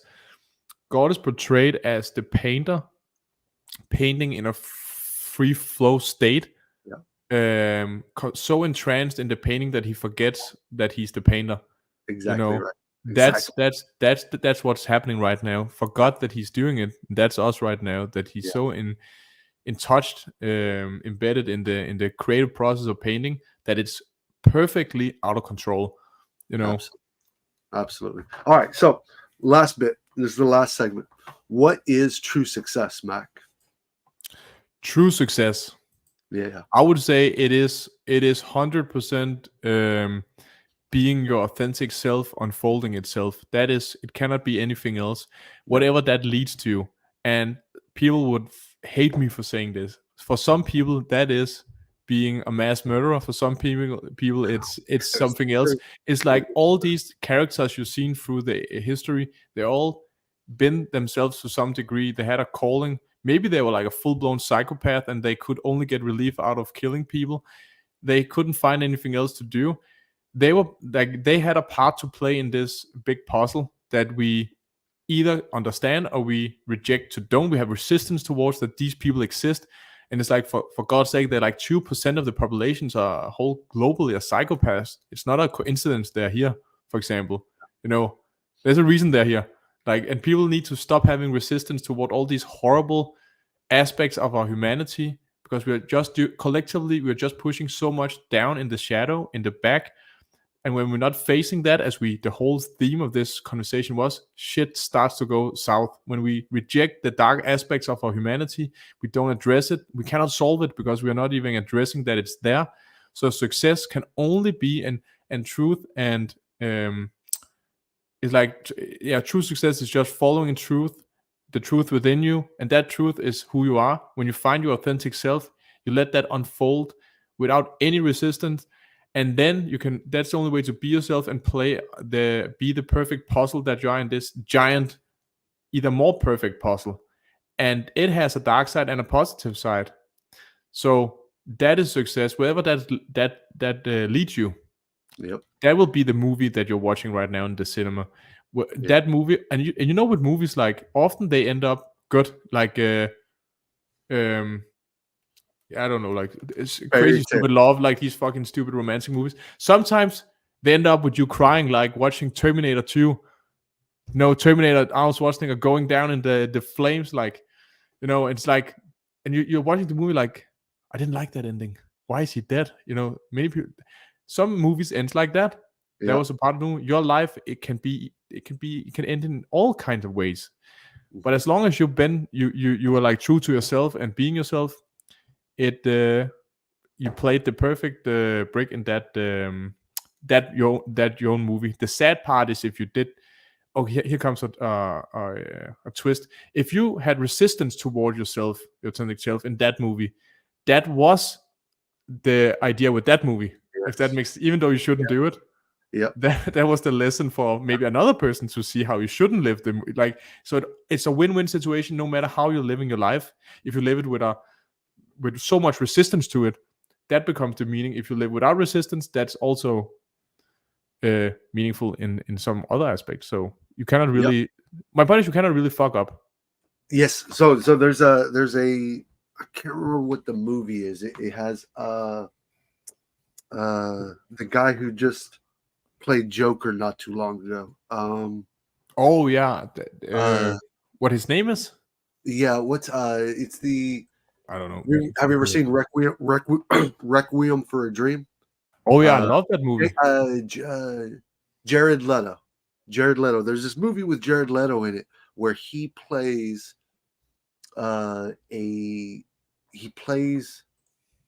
he's able to go back in time and play out different decisions that he had made.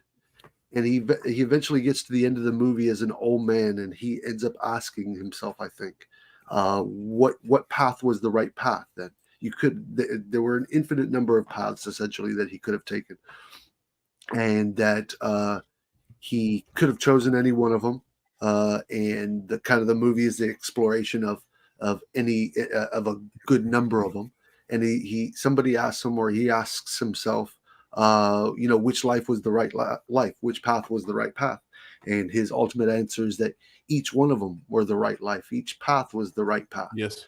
And I think you're exactly right that in the final analysis, even if it doesn't feel like it when we get there or as we're getting there, that in the final analysis of it all, that we end up each playing the part that we were supposed to play, and that we actually can't fuck it up. Exactly like you said. Yeah, yeah, I think that's 100% true. If we end up being a quote unquote loser who never attains what we had always sought after, well, that's a role to play. There's that character. There's that yeah. yeah. Exactly, exactly. Yeah. Now here I also believe that whether it's through a multiverse or through free will or through like an RPG game where we come to points of significant substantive decisions.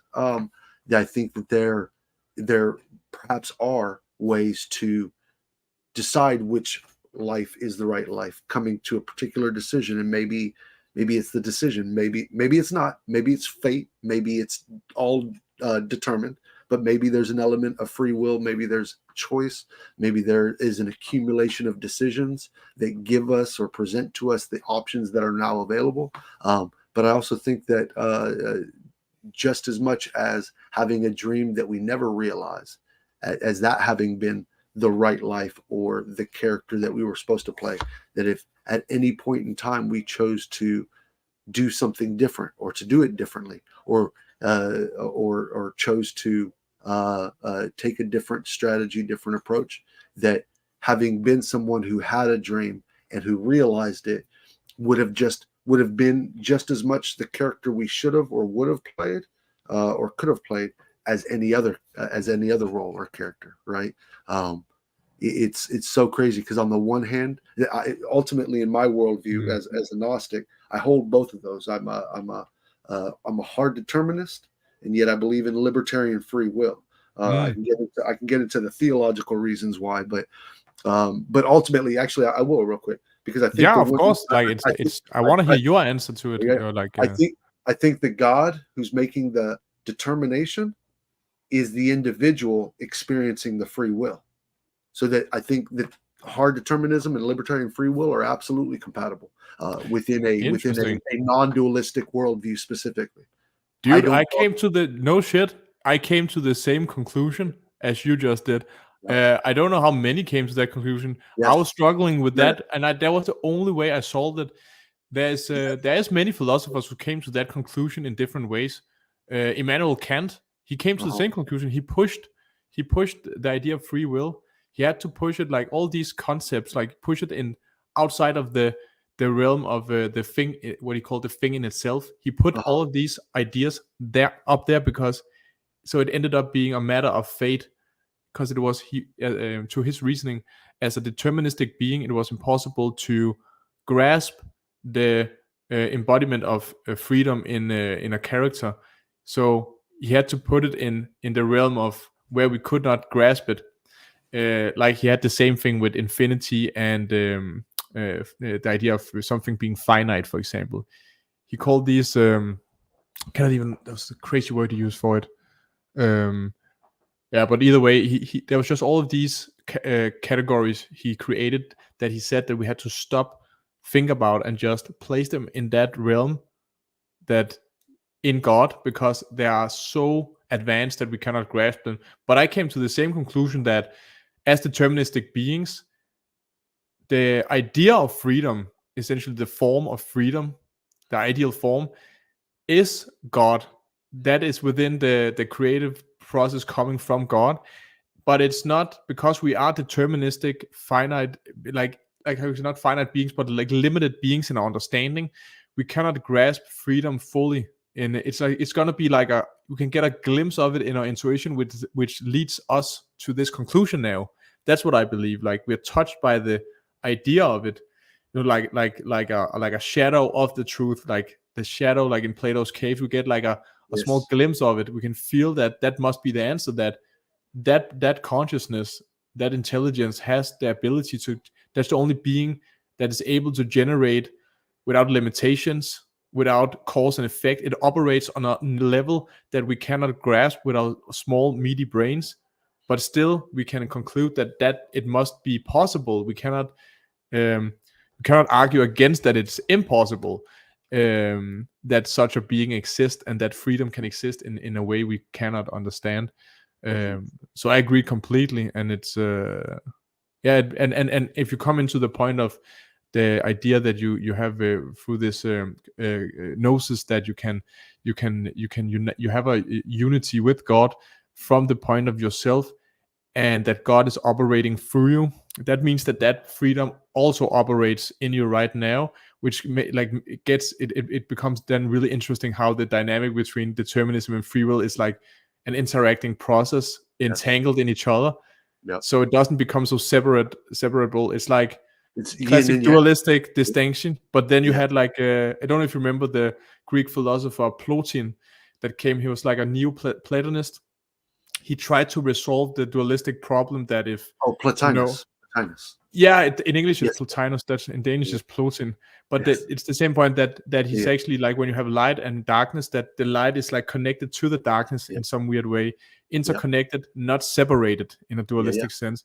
So Yeah. it was like the non like some of the first like Greek non-dualists that are trying to tell that Yeah. let's obstruct the dualism and understand that dualism contains each other.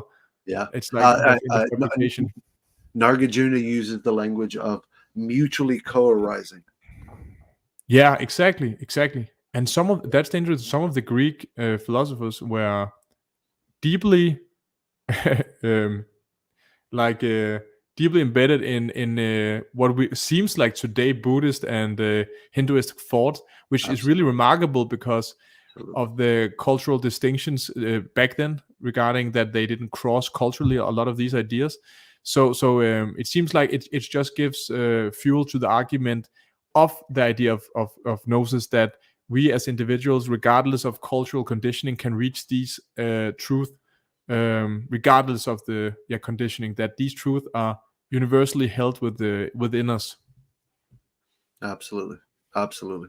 And yeah, and I couldn't agree more that true success is actually something different than uh, media or society or uh, the free market even portrayed as. It is not very well can include material success or material abundance, should I say? It can very much be uh, a big bank account, or can include that, or a byproduct of that, should I say? I think that's the best way to look at it.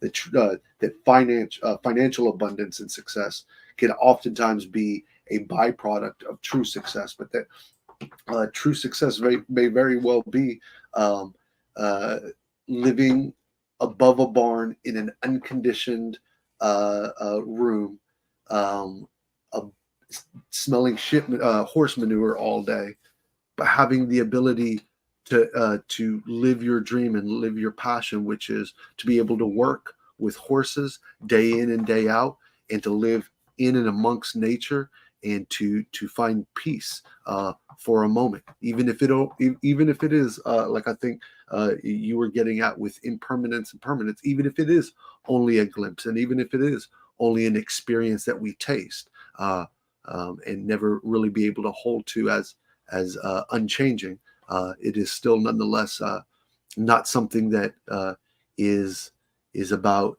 sexual conquest or uh, um, financial riches or drugs or power even.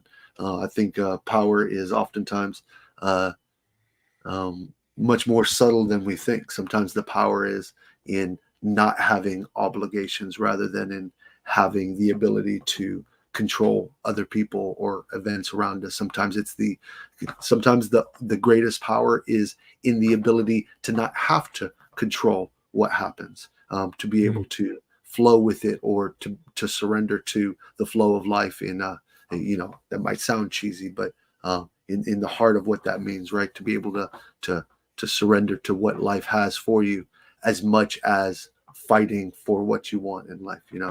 100%. Yeah, yeah, it makes sense. And I know what you mean by cheesy. It's like when I was a teenager, I had so much resistance to all of these Yeah. quotations and these classical this this spiritual vocabulary. So I also find myself when I'm expressing it now, I'm just like, fuck myself, man. It's That's right. I became that person, you know. That's right. It's like so it's like So I always preface it just like you do. We'll yeah. come across something a little cheesy. We'll go, it's a little Yeah, like cheesy, sorry, but sorry for yeah, it's like sorry for yeah, saying it, but yeah, like yeah, it, yeah, but it because the truth we are representing, it's it's often so archetypical that the quotation, the poetry, the art is the only way to fully express it. Um, that it just becomes it ends up being the same cliches because there's some truth to it after Well, all. here, and I think we can come or I think we're coming to the end here. But let me tell you one thing that I found as super cheesy my entire life. Um, Delving into motivational speakers, specifically Tony Robbins was the one that would say this more than others, but it was a common trope that I heard, and I always found it to be corny, cheesy, aggravating. It would be a turnoff. And it wasn't until I realized infinity at the age of 30 that Mm. I finally realized the importance and the truth behind it. So imagine I'm 22 years old. I'm a finance major in college. I want to have financial success. I want to, rise up in the business world, whatever the case may be. And I'm listening to motivational speakers, the Zig Ziglars, the Jim Rohns, and the Tony Mm. Robbins, and there'd come a point oftentimes when they're speaking of success and what that looks like and what it is, and you'd get to this point where, especially Tony Robbins, he just pissed me off every time he say it. He'd say something like, "And you're not actually," and the most important thing is once you get there, is that you start to give back. And Mm. then he would start talking about charity and start talking about giving away and how important that is. And I would think to myself, shut up. I'll think about that when I get there. But Mm. as somebody who has this desire to attain it, the last thing I want to think about is how I'm going to give it away. And Mm. it would just be so aggravating, so cliche, and it would be a bit of a turnoff. But it was usually at the end anyway. So but then I'm 30, realize infinity, and I come to this in that realization, come to this profound gnosis, this deep understanding that uh, uh, that we are all God, dreaming that we're not. And in that moment is actually when that flip that switch flipped for me. And what I mean is that I all of a sudden started looking at life as not what I was lacking and needing to attain, but rather how much abundance and opportunity and how much I actually had, that my perspective shift from what do I want to, dang, I have so much. How much, what can I do for others? How much can I give away? Because coming back to something that we've spoke of, no matter what, I can't get this wrong. I can't actually be in the ultimate in the final analysis. All accounts will be balanced. Everything will come out in the wash. These are a lot of American phraseologies kind of Yeah, things, yeah. but that at the end of the day, everything will be great. And I know that now, and that there's an abundance of or a lack of a sense of lack. And that there was a real profound shift there where I went from not understanding why this notion of giving back and giving to others was so important and being turned off by it and finding it to be cliche, to all of a sudden that switch happened. And I realized that it wasn't because it's important, but rather that it's the shift in perspective, that all of a sudden that true success happens somewhere in there when you stop thinking about how much you lack and start thinking about how much you have. And in that place, giving away is oftentimes more beneficial or more satisfying to us than it would be to hoard everything away like a like a Scrooge or something, right?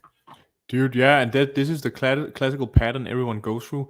The pattern is like this: you go through life and you go through a wrong path, and you fuck up in your life somehow, and through that fuck up, then you have a breakdown, hitting rock bottom somehow, and then you learn from that, and then you share that knowledge with the rest of the world before you die.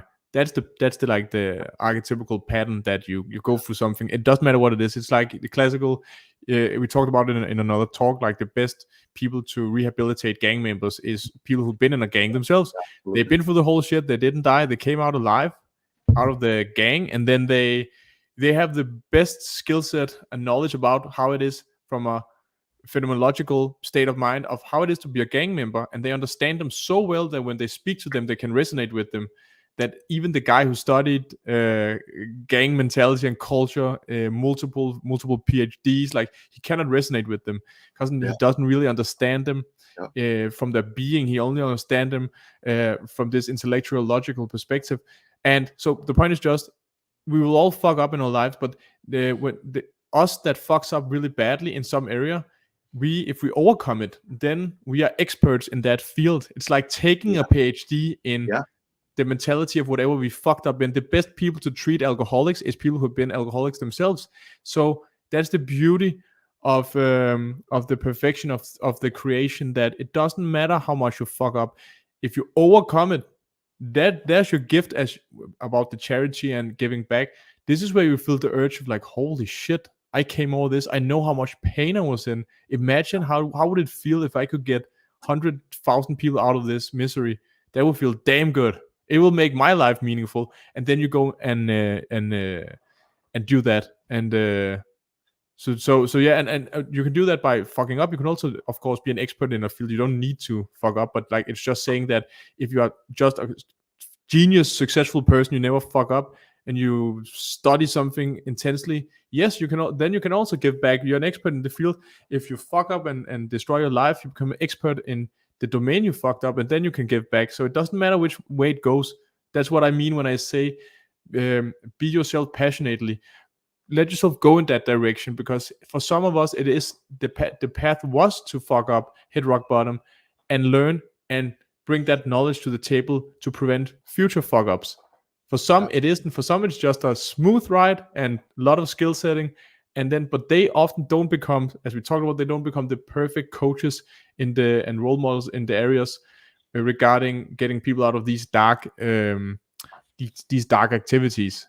So yeah, there's like I really agreed with what you were speaking of. Absolutely. Well, okay. So just to recap for everybody, by the way, if you would, if you like the content so far, you're still here, please like, share, subscribe, but especially subscribe. It costs you nothing and it means the world to us. So, And if you don't do it, you will burn in hell. that's exactly right. Kael, can you use what you don't want that. You don't want that smoke. You are like a former Christian also. What Yeah. can you just like give people like some knowledge about what will happen if they don't like convert in or like share and subscribe? Like, is it what the saying Christian is like eternal hellfire? What does the Bible say? Hellfire, brimstone, a lake of fire, torment. Lake of fire. I mean, you don't want these things. You don't want. Some people are into tormentation. Yeah, that's right. We have to be, but not the fun type. You will be tormented forever in the non-sexy way. All you got to do to avoid it is hit a button. So you just don't want that smoke. That's I think that's the best way to put it. You don't want that smoke. Again, another American phrase, but yeah, please, guys, if you would, it'd mean the world to us. And just to recap today, Mac, I appreciate you so much, by the way. To recap today, to go from ambition to success, I think is, and I think we've talked through, is a matter of identifying that you're not there, that there's a problem, resolving to overcome any resistance through reframing our problems, our issues, and what we can do, and what we can do about it. Right. So we have a problem. We'll resolve to overcome it. Plan creation or strategy, creation of a strategy, then execution of a strategy, and then working towards the attainment of true success. Right. Being true to ourselves, being true to what we want, and becoming the best version of ourselves. I think that's where true success lies. Mac, I appreciate you so much, brother. Thank you again. You too, brother. Absolutely. And we'll be here next week and a half. We will be back on. I appreciate you so much, and I appreciate your insight today, brothers. Thank you so much. Yeah, you too, man. These talks are fucking amazing, and we need to get that subscriber count going. We need we need that OnlyFans. That's right. Hey, no, we should do like foot fetish OnlyFans kind of stuff. I'm sure people like it. I don't know. Dude, I had one guy telling me that too. He told me, I was working with him. He told me about he had a friend who did that and was living off of it. I was like, no fucking way. He said he's making thousands of dollars each day by letting he told me these crazy things about having barrels. Then he dips his feet in like maybe Nutella and then in peanuts or something, and then he scraps it off in a box and sent it to some sick person.